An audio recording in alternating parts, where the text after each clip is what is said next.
हज़रत दाता गंज बख्श अली हजवेरी रहमतुल्लाह अलैह फरमाते हैं कि क़यामत के दिन पिछली उम्मतें जब हजूर सल्लल्लाहु अलैहि वसल्लम की उम्मत का एजाज़ देखेंगे तो वो कहेंगे, या अल्लाह इनके रंग गोरे हैं, या अल्लाह इनकी इतनी शानें क्यों, जबकि हमने कई कई 100 साल तक तेरी इबादत की है और हम वैसे के वैसे हैं।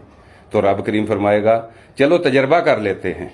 दाता साहब फरमाते हैं, रब करीम हजूर अलैहिस्सलाम की उम्मत के वलियों को बुलाएगा और पुरानी उम्मत के लोग भी होंगे।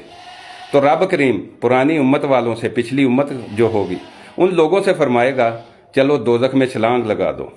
तो वो कहेंगे, या अल्लाह तू आग में छलांग लगाने के लिए हमें बोल रहा है। तो रब करीम फरमाएगा, चलो ठीक है। तो फिर रब करीम हजूर सल्लल्लाहु अलैहि वसल्लम के उम्मत के जो वली होंगे, जिनमें दाता साहब अजमेर शरीफ वाले, मुल्तान वाले, ये वलियों से अल्लाह ताला फरमाएगा, क्या तुम मुझसे प्यार करते हो? तो वो कहेंगे, या अल्लाह बड़ा प्यार करते हैं।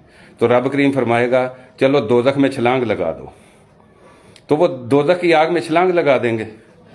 तो जैसे हज़रत इब्राहीम अलैहिस्सलाम को आग में फेंका गया, वो फेंका तो आग में गया, लेकिन आग जो है वो बाग बन चुकी थी, गुलजार बन चुकी थी, जन्नत बन चुकी थी।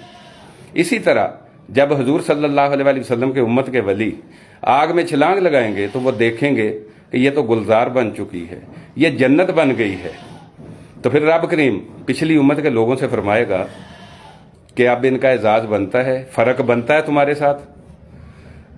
तो इस बात से समझ ये आई कि जो अल्लाह की रज़ा पर राज़ी हो जाता है उसी के लिए कामयाबियाँ हैं। तो अल्लाह की रज़ा पर राज़ी हो जाएं। जिस हाल में अल्लाह ताला ने आपको रखा है, आप समझे, अल्लाह का शुक्र इस तरीके से अदा करें कि अल्लाह ताला ने आपको सबसे अफजल जगह पर रखा हुआ है।